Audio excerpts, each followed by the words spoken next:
সমাবেশে দলে দলে যোগ দেন। ওই সমাবেশের প্রধান বক্তা রয়েছে এইসব বিদ্যুৎ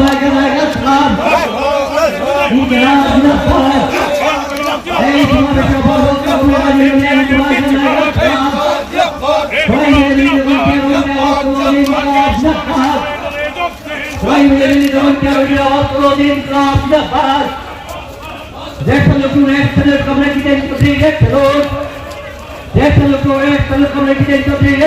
শিক্ষক কর্মচারী পুলিশ টিএসআর তাদের বেতন দ্বিগুণ আড়াইগুণ।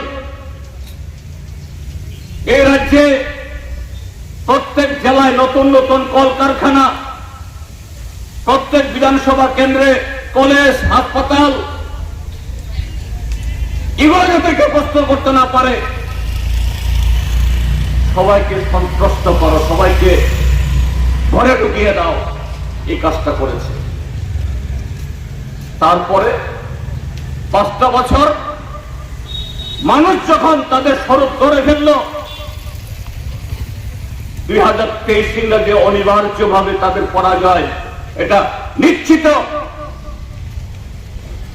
নতুন শিকারী মোরা ত্রিপুরা মথা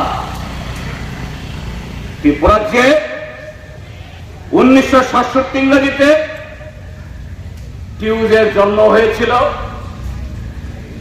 লাল সাদা চিনি না, কারোর তলে থাকি না, এই স্লোগান তুলে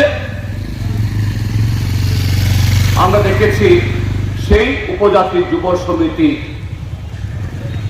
কার দালাল হিসেবে কাজ করেছে, কাকে ক্ষমতায় নিয়ে আসার জন্য কাজ করেছে, কার সাথে আতাত করেছে।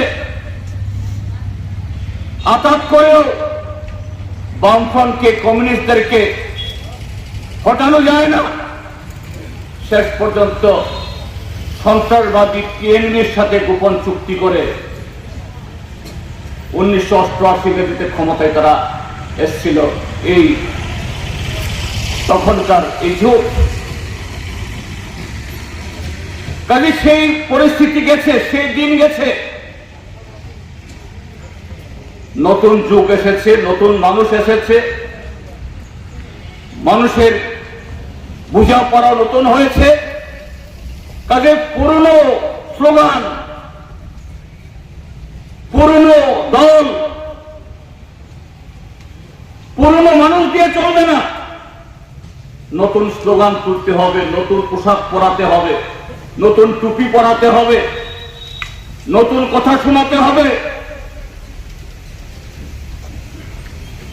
সেখানে জন্ম হলো ত্রিপুরা কথা, তার আগে আইপিএফটি, এবং এবারে নতুন স্লোগান কি? Tripura land, greater Tripura land.